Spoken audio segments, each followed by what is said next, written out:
Bueno, estamos aquí para el evento, la presentación del libro de crítica literaria Cuadernos Urgentes, Luis Nieto de Gregory. Tenemos en la mesa justamente al autor, Luis Nieto de Gregory, y también a los comentaristas María Elisa Escalante, Jeremías Martínez y, claro, la editora del libro, Edith Pérez Orozco. En principio empezaremos con la intervención de los comentaristas y comenzaremos entonces con la comentarista María Elisa Escalante. Voy a leer la biografía a continuación. María Elisa.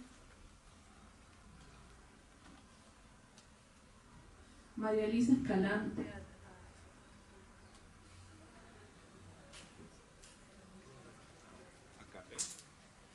María Elisa Escalante es bachiller y magíster en literatura por la Universidad Nacional Mayor de San Marcos y doctora y magíster en literatura y cultura latinoamericana por la Universidad de Yale.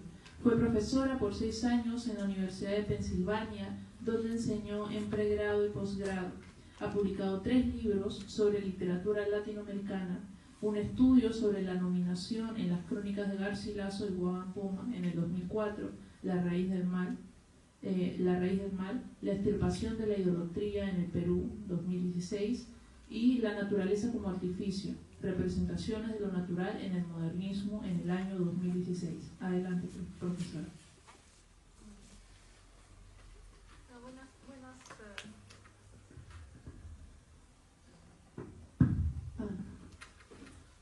Buenas tardes a todos, ¿no? Gracias por la asistencia, por la presencia. Bueno, solo algunas observaciones, ¿no? Comentarios acerca de este cuaderno, ¿no? Estos cuadernos urgentes dedicados a la obra del gran autor neoindigenista, ¿no? Luis Nieto de Gregory. Bueno, simplemente comentar, ¿no? Primero que estos cuadernos urgentes muestran la versatilidad, ¿no? La diversidad de la obra del autor. Me ha interesado, ¿no? Especialmente cómo los críticos, ¿no? Cuyos artículos están incluidos en este libro, le han dado una gran importancia, ¿no? Especialmente a la obra, ¿no? La novela, ¿no? De Nieto de Gregory, dedicada, ¿no? a Guamán Poma de Ayala, ¿no? La novela muchas veces donde esta obra ha sido analizada, ¿no? De diversas maneras, ¿no? En los 4 primeros artículos. Hay también artículos sobre los cuentos, ¿no? del autor y sobre la literatura infantil, ¿no? Bueno, Edith Pérez, ¿no? dedica un interesante artículo, ¿no? sobre la importancia de lo femenino, ¿no? en las novelas y obras de Luis Nieto de Gregory y también del indigenismo, ¿no? de los nuevos autores. Y bueno, Jorge Terán también ofrece un interesante acercamiento, ¿no? a uno de los cuentos, ¿no? de Luis Nieto, y hace una interesante reflexión acerca de los límites, ¿no? del indigenismo. Y eso es algo que especialmente este artículo me ha interesado bastante, porque no es solo acerca de la obra de Luis Nieto, sino que es su obra, pero también una reflexión acerca del indigenismo y bueno, el indigenismo en general, una pregunta bastante pertinente y profunda. Bueno,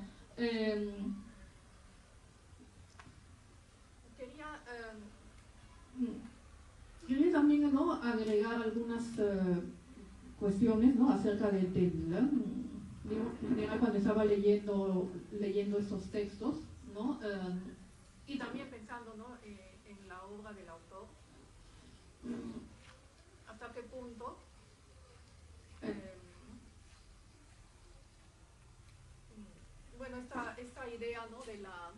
digamos, cómo la propuesta, ¿no?, de Luis Nieto de Gregory nos da como una mirada distinta, ¿no?, a lo que son, digamos, a la literatura peruana contemporánea, ¿no? Y en general, ¿no?, como su propuesta, y yo puedo pensar también la propuesta de algunos otros autores indigenistas, es una propuesta que rompe, ¿no?, un poco, que nos ofrece como una modernidad como alternativa, ¿no?, en el sentido de que generalmente cuando pensamos en la modernidad, ¿no?, en lo moderno, siempre hay esta idea, ¿no?, de la modernidad como algo, digamos, los sujetos modernos son sujetos desarraigados, son sujetos que viven, ¿no?, pensando en el futuro, ¿no? Y sin embargo, ¿no?, en la obra, ¿no?, de Luis Nieto de Gregory hay una gran obsesión e interés por la historia, por el pasado, por la tradición. Entonces, eso como que nos muestra, ¿no?, una especie de modernidad alternativa, una modernidad donde el sujeto no son sujetos desarraigados y alienados, sino que más bien son sujetos que están a la búsqueda de un arraigo, de un diálogo con el pasado y con la tradición, ¿no? Y entonces, y también nos muestra algo, ¿no?, que quizás, ¿no?, pensando en una autora como Simone Weil, ¿no?, que habla de la necesidad del arraigo, ¿no?, del hombre moderno. Y creo que ese es algo como que se ve, que es uno de los temas principales, ¿no?, en la obra de Luis Nieto de Gregory, ¿no?, esa búsqueda del arraigo, ese diálogo con el pasado, ¿no?, y con la tradición. ¿Ok? Muy bien. Quería solo también mencionar, ¿no?, en la novelística, ¿no?, los 4 ensayos, ¿no?, dedicados, ¿no?, a la obra de Guamán Poma de Ayala, y cómo Luis Nieto muestra, ¿no?, que es la literatura, ¿no?, es la literatura la que, digamos, nos da una mejor visión del pasado. Porque en esta novela, mientras que los historiadores actuales discuten acerca de Guamán Poma, acerca de la huella de Guamán Poma, es el autor, es la novela la que nos da una visión mucho más total e íntegra, ¿no?, de Guamán Poma, ¿no? Muchas veces Dudé es una obra bastante moderna, ¿no?, porque tiene bastante de autoficción, pero a la vez, ¿no?, como que hace un diálogo con lo colonial, ¿no?, y con la tradición andina. Entonces, por tanto, es una obra, ¿no?, que muestra como, sí, lo mejor, ¿no?, de la propuesta indigenista y de la literatura peruana, ¿no?, una obra que es innovadora, ¿no?, estilísticamente es una obra, pero a la vez es una obra que contiene, ¿no?, la memoria, ¿no?, del pasado colonial y del pasado andino, ¿no? Muchas gracias. Buenas tardes, gracias por la invitación. Voy a comentar, voy a leer un texto que hice sobre los artículos del libro, centrándome en 2 principalmente, ¿no? Uno que habla sobre una novela que a mí me encantó bastante, que es esta de acá, Cusco después del amor, que es una novela atrapante. Justamente llegué a ella por recomendación de mi profesor, Jorge. Bueno, empezamos. El artículo de Nel Palomino, titulado Los marcos mentales del coscolonismo, en la novela Cusco después del amor de Luis de Gregory, numera los ejes temáticos del texto que pretende analizar. Así, sostiene que aborda el Cusco como ciudad, el amor por la arquitectura colonial de la ciudad, el amor apasionado y complejo entre los protagonistas, el crimen por pasión y el cusqueñismo exacerbado. Precisamente sobre este último punto es que apuntará el análisis de Palomino. Su lectura es desde una perspectiva de la lingüística cognitiva, para ser más exacto, desde la teoría de los marcos mentales o frames, planteado por George Lakoff en su libro No pienses en un elefante, lenguaje y debate público. Precisamente los marcos mentales se definen como un cúmulo de creencias y saberes que orientan nuestra cosmovisión, así como la interacción con los demás. Entonces, los seres humanos nos comunicamos y entendemos efectivamente a través de estos marcos mentales, en tanto que los compartimos. Para demostrar la pertinencia del concepto que utilizará, Palomino justifica que, cito, se sirve para lograr del cabal entendimiento entre los interlocutores, para que el receptor entienda justo aquella idea que el emisor quiera que se le comprenda.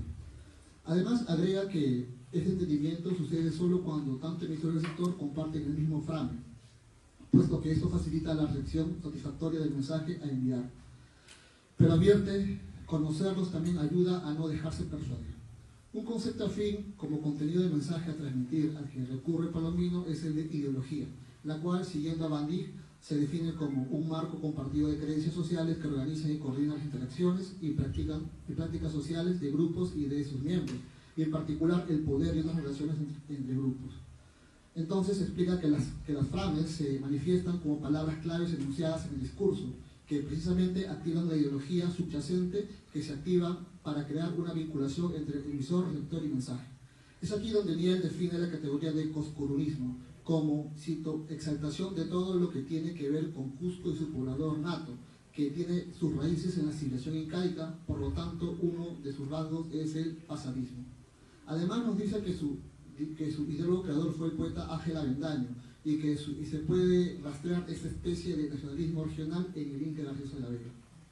Ahora bien, esta ideología se hizo muy presente durante los años 90, cuando la celebración de los 500 años de la llegada de Colón a América estaba próxima y despertó una fuerte reticencia hacia los elementos hispanos. Precisamente sobre esta idea recae el análisis de Palomino, ya que se enfoca en esa antinomia presente en la obra, donde el personaje central, Martín Hernández, un arquitecto cusqueño cosmopolita, se enfrenta a la renuencia de las autoridades ediles por aceptar la ayuda española para conservar el mobiliario colonial, lo que le lleva al protagonista a un conflicto identitario sobre su condición de cusqueño. Para entender ello, Palomino apela a una categoría derivada de la anterior, el coscuruna, la cual se refiere a, cito, la persona que ha nacido en el Cusco y vive allí, siente un orgullo único por su tierra y defiende sus valores culturales, su historia, el quechua, lo incaico. Ha estudiado en el Colegio de Ciencias o el Salesiano y la superior en la Universidad San Antonio Abad. Frecuenta las picanterías y chicherías, sobresale primordialmente en lo político y desde esta condición ejerce una influencia en sus seguidores. Muchas veces habla quechua y si no lo hace, dice amarlo como un patrimonio heredado de sus antecesores incas. De este modo, teniendo en cuenta la ideología que pululaba en la cusqueñidad, se acentúa la crisis que atraviesa Martín. Así cita un pasaje de la novela en donde, por querer recibir la ayuda económica especial por los españoles, lo tiran de Felipillo. Es aquí donde Palomino explica, Felipillo es un marco mental poderoso que se usa en el Cusco para enmarcar al cusqueño perjuro, que actúa contra los valores e intereses de la ciudad o su historia. Bajo esta premisa se evidencia la oposición coscoruna, el flaco alcalde del Cusco, y Felipillo, Martín. Los marcos mentales creados por el alcalde pasan de las palabras a la acción cuando erige monumentos al Inca Pachacútec, como síntesis de la grandeza inca, pero siempre en desmedro de la arquitectura colonial, que está en deterioro, lo que es causa de preocupación por parte de Martín. Aquí se suscita otro cuestionamiento en él, ya que es consciente de esta problemática y la única forma de solucionarlo es unir sus esfuerzos con el alcalde, pero este busca remodelar la ciudad con motivos incaicos. Seguidamente Palomino se acerca más al personaje de Martín y analiza por qué los marcos mentales no han influenciado en él. Así nos dice que se debe a que él vivió la cusqueñidad de otro modo, pues en palabras de una de sus amantes llamada Cleo, él no es como los demás cusqueños. Y así Martín no frecuenta los puntos de reunión tradicionales para los cusqueños, sino que prefiere lugares más cosmopolitas como discotecas y lugares turísticos. Precisamente Palomino analiza el espacio de la chichería y el marco conceptual que conlleva la bebida y la comida. Sin embargo, Martín, por su formación cosmopolita, no tuvo tiempo de partir en ello, por lo que se siente ajeno a todo esto. En este punto también podríamos entender que Coscoruna, en su extremo, rechaza lo foráneo por la interacción ríspida entre el alcalde y Martín. Responde a esta dinámica de conflicto ideológico, pero también que representan los polos de una misma cuestión, la ciudad del Cusco. La pugna es por qué elementos se debe priorizar, si lo hispano, evidenciado en la conservación de la arquitectura colonial, o lo incaico, remodelando la ciudad con motivos incaicos. Esta problemática se materializa en un vínculo afectivo que surge entre Martín y Cleo. A ella se la describe como, en palabras de Palomino, la típica cusqueña, lo que se manifiesta en su forma de hablar, vestir y sentir. Pese a que es un de abuelito. La ironía surge puesto que ella es partidaria de las propuestas del alcalde y se relaciona amorosamente con alguien que no está de acuerdo con todo ello. En esta paradoja se resume la subjetividad de Martín, ya que llega incluso a cuestionarse si es amor lo que siente por su ciudad, cuando en una de sus borracheras termina orinando en un monumento histórico. Pero la paradoja es también inversa. Al respecto de la relación con Cleo, Palomino escribe: una cusqueña típica como Cleo se siente atraída por alguien distinto a los cusqueños.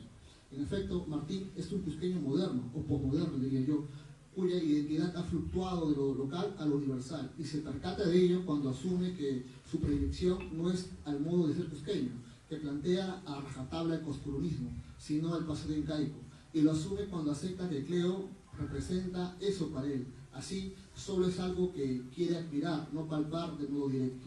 Por ello, al saber que Cleo está embarazada de él y no quiere abortar, la idea de crear un vínculo eterno con aquello que niega, lo aliena y lo empuja al crimen.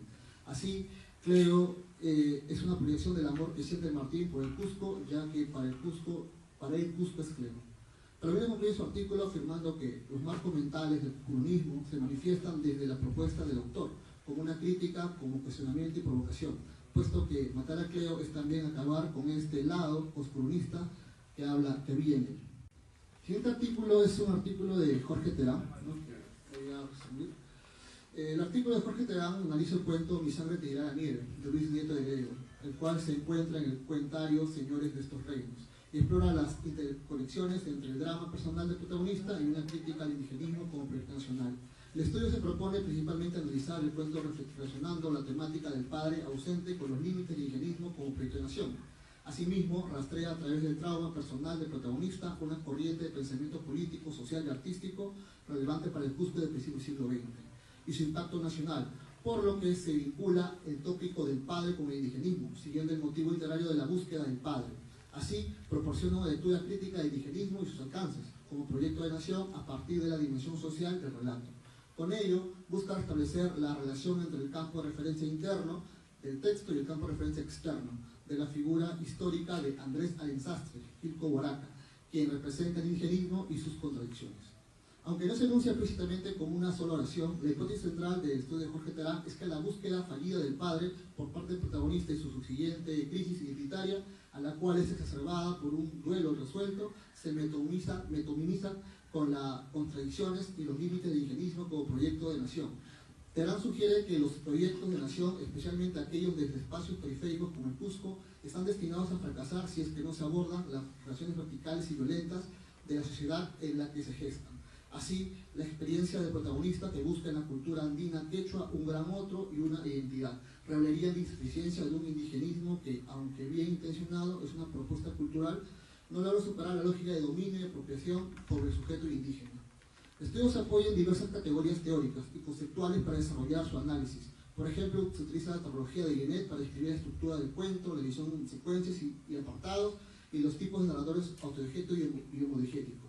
También se enmarca dentro del macrogénero teórico de la lectura histórica, la cual tematiza la relación del hombre con su circunstancia, el cambio histórico. Distingue además entre tema y motivo literario, e identifica sus elementos nucleares y sus transformaciones en la lectura moderna. Un concepto clave para su análisis es el de indigenismo, el cual aborda como corriente ideológica, política, social y cultural, para la cual se apoya en las propuestas del Teatro Polar y de Bill Colabor. Así logra enfatizar sus contradicciones, límites y su naturaleza racialista y paternalista. Sumado a ello, apela al psicoanálisis freudiano y lacaniano, al emplear categorías como complejo paterno o el nombre del padre. Así recurre a las propuestas de Lacan para comprender la función normalizadora del padre como dador de leyes y mediador cultural y los efectos de su menoscabo. También recurre a las categorías freudianas de duelo y melancolía para analizar precisamente el trabajo del duelo ante la pérdida de un ser amado, la cual complementa con la perspectiva lacaniana sobre la composición de significantes y desplazamiento de afectos entre la pérdida de lo real. Asimismo, apela a la categoría de angustia para describir la situación traumática que de desamparo y la pérdida. Por otro lado, se vale la simbología que conlleva la idea de padre, es decir, autoridad, origen, orden, lo cual en un marco sociocultural se engarza con el concepto de gran otro, la cultura del lenguaje de la cámara. Entro un poquito, está extenso. Vamos al análisis. El análisis se estructura en torno a la vida del narrador protagonista, un intelectual y artista indigenista cusqueño y hacendado desde infancia hasta su muerte en 3 apartados. El primero de estos se titula La ausencia del padre y la búsqueda del hijo. La historia comienza con la muerte violenta del narrador protagonista en 1921 a manos de los runacunas, en un acto de venganza con tintes rituales. Esta pérdida deja al protagonista huérfano y marca su infancia, impidiendo la adquisición de una identidad mística y completa. A raíz de ello, el protagonista emprende una búsqueda espiritual de un nuevo padre simbólico en la cultura andina quechua, para los intentos de integración en la cultura quechua durante la infancia y adolescencia resultan en un rechazo de una falsa integración. Los runacunas lo perciben como un extraño y sus acciones violentas o individualistas, como el estupro a la pascucha, refuerzan esta distancia. Así, el protagonista no logra realizar un trabajo de duelo eficiente, lo que perpetúa su limbo identitario y lo sumerge en una angustia. Su apego al significante del padre muerto le impide una completa identificación con el mundo quechua, por lo que intenta reemplazar un orden simbólico por otro, en lugar de buscar una integración armónica. El segundo apartado se titula Los límites del indigenismo. En su adultez, el protagonista intenta conectar su integración al mundo quechua a través del indigenismo, que asume como un padre hallado. Funda el pueblo en descanso como un espacio de encuentro, un tincuy, y convivencia entre mistis indígenas, un homenaje a la memoria de su padre y una utopía en la tierra. Aquí se desarrolla la utopía de la escritura, como la producción de poesía y drama en quechua y castellano, con lo que busca difundir la cultura andina y establecer una ruta hacia la integración nacional, basada en la matriz indígena. Sin embargo, sus acciones como hacendado contradicen su discurso indigenista, usurpando tierras, riéndose de los mandantes indígenas y cometiendo estupros. Se reconoce esta traición a la palabra y su doble discurso. De este modo, el indigenismo del protagonista resulta fraudulento, pues se trata de una apropiación de la voz del otro y un mimetismo que no abandona la lógica occidental de dominio, haciendo que la utopía de la convivencia y la escritura sea imposible. Así, el texto contrapone explícitamente la figura del protagonista con la de José María Arguedas, que representa un indigenismo coherente e integrado con el mundo andino. Arguedas es presentado como el que sanciona negativamente la falta de conexión del protagonista con la fuente de su creación. El último apartado se titula Final del viaje y perpetuidad de la crisis. Aquí se analiza la muerte del protagonista, que es violenta, similar a la de su padre, a manos de los runacuna en Pacobamba. En su agonía, el protagonista experimenta una interminación entre su ser y el de su padre, preguntándose, ¿es mi muerte la que estoy viviendo o es tu muerte? Esto subraya su crisis identitaria, irresoluble y la perpetuación del duelo. El reencuentro con su padre, ese sufrimiento del más allá, nos ofrece redención y descanso, sino la confirmación de una condena eterna y dolorosa. Su muerte no solo es el fin de su vida, sino la cancelación del proyecto de nación indigenista, que representa un proyecto cuyos medios, la desapropiación, no justifican su fin. Las conclusiones del artículo refuerzan la idea de que la historia transpersonal del protagonista es una alegoría de los fracasos y limitaciones del indigenismo en el Perú. Así se sostiene que el drama personal del protagonista, marcado por la ausencia paterna y un duelo no resuelto, se entrelaza con las contradicciones del indigenismo como proyecto social. También que el acercamiento del protagonista a la cultura quechua se describe como un narcisismo, un interés en el goce de la cultura del otro sin reconocer al otro como un sujeto, lo que evidencia una dimensión ética compleja y problemática. La muerte del protagonista simboliza el fin de la labor intermediaria de los intelectuales indigenistas y de los latifundistas místicos. Por ello, el indigenismo, tal como lo practica el protagonista, es una apropiación de la voz indígena para intereses propios, marcada por una ideología de casta y una lógica colonial del racismo y una actitud paternalista. La búsqueda de una identidad indígena idealizada fracasa, pues no reconoce la agencia del sujeto quechua ni sus verdaderas necesidades. El estudio de Terán postula que, si bien el indigenismo racialista y paternalista fracasa, la posibilidad de un proyecto de nación inclusivo que integre a los sectores indígenas no está perdida. Por ello, la figura de José Arguedas es clave, pues presenta una vía alterna y coherente que va más allá del indigenismo tradicional, ya que busca una unidad nacional de base andina, donde el sujeto quechua es agente de cambio y donde hay un abrazo difícil pero sincero a la otredad. Finalmente, el artículo insta a reevaluar la figura histórica de Andrés Aranzastre, referente del protagonista, considerando su escritura, su posición social y la dimensión ética de su obra para hacer la justicia. El artículo de Jorge Terán es relevante, pues nos ofrece una lectura crítica del cuento instante de la nieve, que va más allá del arte literario y conecta la dimensión íntima del protagonista, marcada por la ausencia paterna y un duelo irresuelto. Con las contradicciones del indigenismo como proyecto cultural y político, a relacionar el drama personal con la historia del Cusco del siglo XX y la figura de Andrés Hernán Sastre, el estudio evidencia cómo el indigenismo, pese a sus intenciones inclusivas, muchas veces reprodujo lógicas paternalistas y estatistas que imposibilitaron una verdadera integración del sujeto quechua. La relevancia del artículo radica en que no solo aporta herramientas antropológicas, psicoanalíticas y teóricas para iluminar el texto de Nieto de Gregory, sino que también plantea una reflexión vigente sobre la construcción de la nación peruana y la necesidad de proyectos culturales más auténticos y éticos, tomando a José Arguedas como contrapunto y modelo de indigenismo coherente que reconoce la agencia del otro. Solamente para comentar, ¿no?, estos artículos que me gustaron bastante, ¿no?, de Carolina Estrada, que ella hace un artículo sobre el infantil juvenil, en el cual la primera parte es un repaso intenta, ¿no?, tomar el libro de Luis Nieto y engarzarlo a la tradición, ¿no? Y me parece que la idea que plantea de que es un autor de oficio en el género, puesto que está pensando en un autor para niños, ¿no? Está, como Tomás Colomer, ¿no?, está pensando en ello, lo catapulta, ¿no? El otro artículo justamente es de la editora, ¿no?, que es un artículo que, bueno, la verdad es que aprendí más del artículo de teoría feminista que en los 5 años de carrera.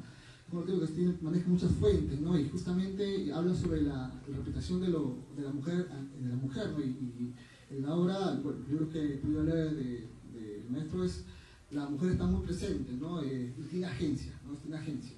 Bueno, solamente quería comentar eso y muchas gracias. Lectura textual sobre la ciudad del Cusco colonial y republicano en el libro de cuentos Señores de estos Reinos, 1994. La novela Asesinato en la gran ciudad del Cusco, en 2007.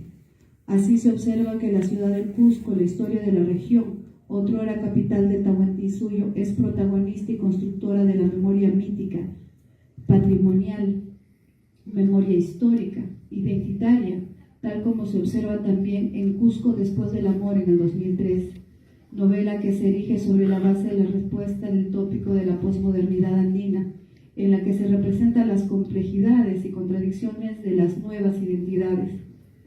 A ello cabe añadir que su escritura propone la diégesis del escenario como Lima, Andahuaylas, Puno, Ayacucho, abordando el tema de la sexualidad, subalternidad, desencuentros étnicos, culturales y económicos, tanto en los cuentarios ya mencionados, por ejemplo, Señores de estos Reinos, como en algunos de los más recientes para el caso de Huachimán y otras historias del 2008. A este breve recuento añadimos la reciente Muchas veces dudé, 2022, novela que se configura la figura histórica y política del cronista indigenista Huamán Poma de Ayala, ¿no?, que claro, y es nuestro autor quien está proponiendo esta nueva imagen, la subjetividad de nuestro cronista, ¿no?, que no se ve así nomás en la narrativa, ¿no?, excepto en la de un cuento de Enrique Rosas para Vecino. Sigamos. Y el contexto de la escritura de la nueva crónica de Buen Gobierno, una novela pionera en otorgar la voz al célebre cronista andino y ambiciosa en la apuesta por el registro histórico y policial que recorre sus capítulos, en un diálogo constante entre el ayer, el presente y las oportunidades de ello, se desprende para el futuro. Este último, de hecho, podemos comprender como la poética del tiempo cíclico, que ahora he estado investigando un tanto más y lo encuentro en algunos autores andinos, ¿no? Bueno. Por otro lado, ha desplegado una profunda y prescindible obra al interior de la literatura infantil y juvenil, sumando a la formación de lectores niños y jóvenes, ubicando como eje central el origen identitario y su desarrollo en la cultura panandina, cultura mochica y las del sur peruano sobre todo, y la andina cusqueña, con especial énfasis. Dentro de la literatura infantil se distingue un ciclo narrativo en 7 momentos. El primero de ellos, en el teatro, Las aventuras en Europa de Mariano Chillahuani, 1989, ¿no?, con el que Luis Nieto de Gregory participó en el primer concurso de teatro por los derechos del niño. También tenemos la tradición oral cusqueña en sus textos como La ciudad sumergida en 1992, Vacaciones en Sicuani en el 2016, Pepe, Pepo, Pipo y la laguna misteriosa en el 2006, Pepe, Pepo, Pipo y la montaña de la nieve resplandeciente en el 2012. Continúa la trilogía panandina de la cultura moche en las novelas de La corona del señor Moche 2015, La venganza de los dioses Moche 2016, Los dioses moches y la rebelión de los objetos 2021. Además del texto de temática policial Lucas y el caso del anillo desaparecido en el 2012. También a esta línea también sigue la escritura de la violencia política, la memoria mítica, ¿no?, y la pandemia del COVID-19 en la novela Las batallas de Pargo en el 2020. Y por supuesto también la literatura infantil traducida al quechua, Unuchaj Pugyay Causanicuna en el 2008 y Pepe Pepowan Pipowan Antignoyomunay Millo Jopat Piwan 2015 y finalmente el texto informativo Las aventuras de Unucha en el 2008. Como se aprecia de lo anteriormente expuesto, Luis Nieto de Gregori en los géneros narrativos que maneja escribe para diversos lectores, entregando relatos de carácter estético, realista, cultural, histórico y mítico, apelando a la construcción del protagonista que puede ser el personaje histórico o mítico. Sin duda, sus textos exploran el redescubrimiento de la matriz de la cultura panandina y andina en búsqueda de su encuentro ancestral, integrador y formador de conciencias, además de la presencia de sujetos femeninos andinos que conquistan el espacio social y político dentro del plano epistemológico literario. Es primordial enfatizar los modos de narrar, de focalizar, mirar y retratar la historia del Perú desde el siglo XVI hasta el siglo XXI, contextualizando continuamente la atención cultural.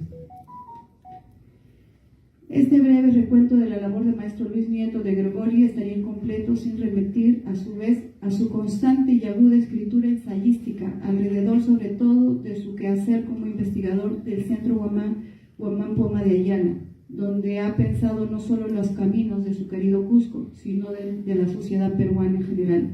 De ellos son las pruebas del ya clásico, el ombligo se pone piercing, identidad, patrimonio y cambios en el Cusco en el 2009. El reciente estallido social en el Cusco, nuevas demandas, nuevos actores, de diciembre del 2022 a febrero del 2023. Estamos ante un narrador cuya preocupación desde el plano literario, creativo, va acompañado de una reflexión sobre la sociedad desde el ensayo. Y bueno, también tenemos un nuevo libro que se ha presentado en la Feria del Libro Internacional, Clara en el Reino Moche. Como verán, tenemos a un escritor importante, ¿no? Y agradezco a Jorge por darnos esta oportunidad y dar también a los nuevos estudiantes, futuros críticos literarios y, por qué no, a los lectores jóvenes, niños y los lectores en general, por poder conocer nuestra identidad, poder conocer a nuestros ancestros, conectar en este mundo posmoderno, ¿no?, nuestros saberes y nuestro conocimiento por la forma como escribe, cómo presenta la diégesis literaria. Y bueno, muchísimas gracias y una vez más muchísimas gracias, Luis Nieto, por hacerte presente y acompañarnos. Muchísimas gracias. De la observación, en cambio, el crítico apela siempre a herramientas metodológicas. Solo esta tarde se han mencionado varias, ¿no es cierto? Sobre todo Jeremías, cuando analizaba dos textos del libro, mencionó muchas de estas herramientas, y que son además cada vez más numerosas, más ricas, más capaces de acercarse a la realidad. Les recuerdo nomás una frase de Jeremías. Él decía que leyendo el artículo de Edith había aprendido más sobre teoría feminista que en 5 años de universidad, ¿no? Y es por eso, porque ahora las herramientas teóricas son abundantes y necesarias para entender esta realidad compleja que es la nuestra. Entonces, yo digo que estos textos convergen porque, a fin de cuentas, lo que hace el escritor y lo que hace el crítico es tratar de hallar una verdad, ¿no? Una verdad sobre nuestro tiempo, una verdad sobre nuestra sociedad, una verdad sobre los problemas de nuestra sociedad, una verdad sobre nosotros mismos como seres humanos, una verdad sobre los problemas que enfrentamos en tanto seres humanos. Y en ese sentido os señalo que hay una convergencia entre texto crítico y texto literario. Yo quería compartir eso con ustedes, ojalá les sirva de algo.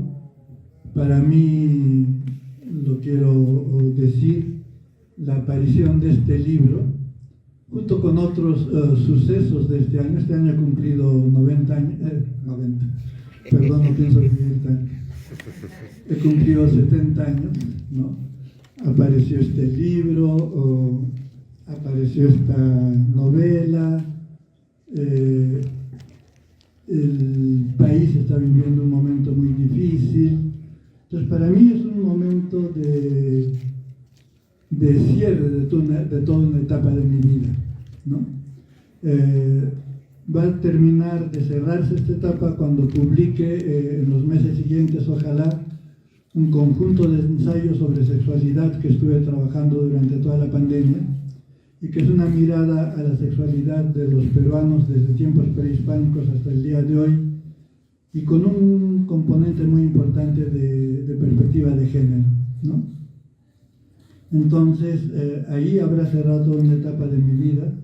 Por eso les decía que este volumen de Cuadernos Urgentes es muy importante para mí. Me permite mirar en retrospectiva todo lo que he trabajado y me permite hacer un alto en el camino. Lo estoy haciendo actualmente, estoy trabajando en una ONG, dedicado todo el día a ese tipo de trabajo, hacer un alto en el camino para ver qué haré más adelante. Les decía, no pienso vivir mucho tiempo más. Esta es una época de la vida en que los amigos, los familiares empiezan a despedirse, a irse.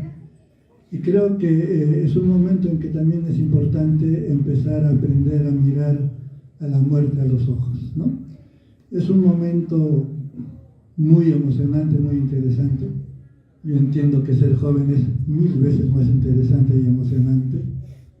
De hecho, yo siempre decía y siempre digo que la edad dorada de una persona es la juventud. Y cuando es juventud universitaria, creo que con mayor razón.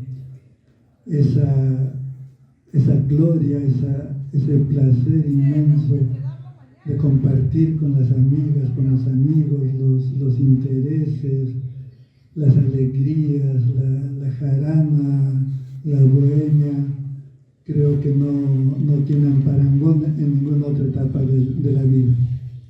Yo he estado poco en San Marcos, pero sí recuerdo con mucho agrado mi etapa estudiantil. Fue la mejor época de mi vida. Espero que ustedes estén viviendo la mejor época de su vida y espero que la literatura, los libros tiendan un puente entre ustedes y personas de mi generación. Muchísimas gracias por escucharme, muchísimas gracias por estar aquí. Muy agradecido. Muchísimas gracias. Y bueno, también para agradecer también a Aymara de Llano, una profesora investigadora de la Universidad Nacional de Mar del Plata. Ella hizo nuestra contratapa y dice lo siguiente: la nueva entrega de Cuadernos Urgentes, dedicada a la obra del escritor peruano Luis Nieto de Gregori, compila 9 estudios que revisan su novelística, los libros de cuento y novela considerada como literatura infantil. Los trabajos críticos ahondan en la recuperación de la historia y la tradición andina de modo original, ya que hacen hincapié en las operaciones de la reescritura, ampliando la gama del pensamiento mito y cultura de la región del Cusco y los Andes, revitalizándolas con posicionamientos contemporáneos. Se trata de artículos académicos que focalizan en diferentes vertientes narrativas del nieto de Gregori, quien relee la cimentación de la identidad, el mesianismo, la utopía andina, todas encauzándolas en la reconstrucción de una memoria intercultural, de tal modo que la revisión del pasado muestra la disputa controvertida en la dicotomía cultural, vitalizándola en el presente de la escritura. Es destacable agregar en torno a los autores que pertenecen a un amplio espectro de instituciones académicas: Reverte, Bernal, España; Helguera, Olortegui y Matajara, Estados Unidos; Saucedo Segami, Australia; Chacón, Málaga; Palomino González de Cusco; Pérez Orozco, Terán, Morbelli y Estrada Sánchez en Lima. Esta diversidad de orígenes y pertenencias institucionales enriquecen las miradas críticas y cooperan en el armado de un volumen que prestigia la crítica latinoamericana y homenajea debidamente a Luis Nieto de Gregori. Aymara de Llano, muchísimas gracias por el comentario y compartir con ustedes las palabras de una buena investigadora y buena. No sé si tienen alguna consulta, alguna pregunta, tal vez a la editora o tal vez para el maestro Luis Nieto de Gregori, o tal vez algún comentario que quisieran hacer.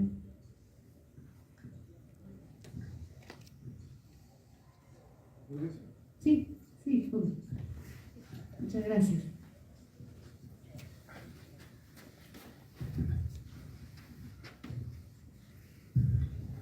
Muchas gracias a los organizadores de este evento. Por supuesto, el agradecimiento al equipo editor, Edith y Jorge. Desarrollan un papel extraordinario en el escenario cultural del Perú.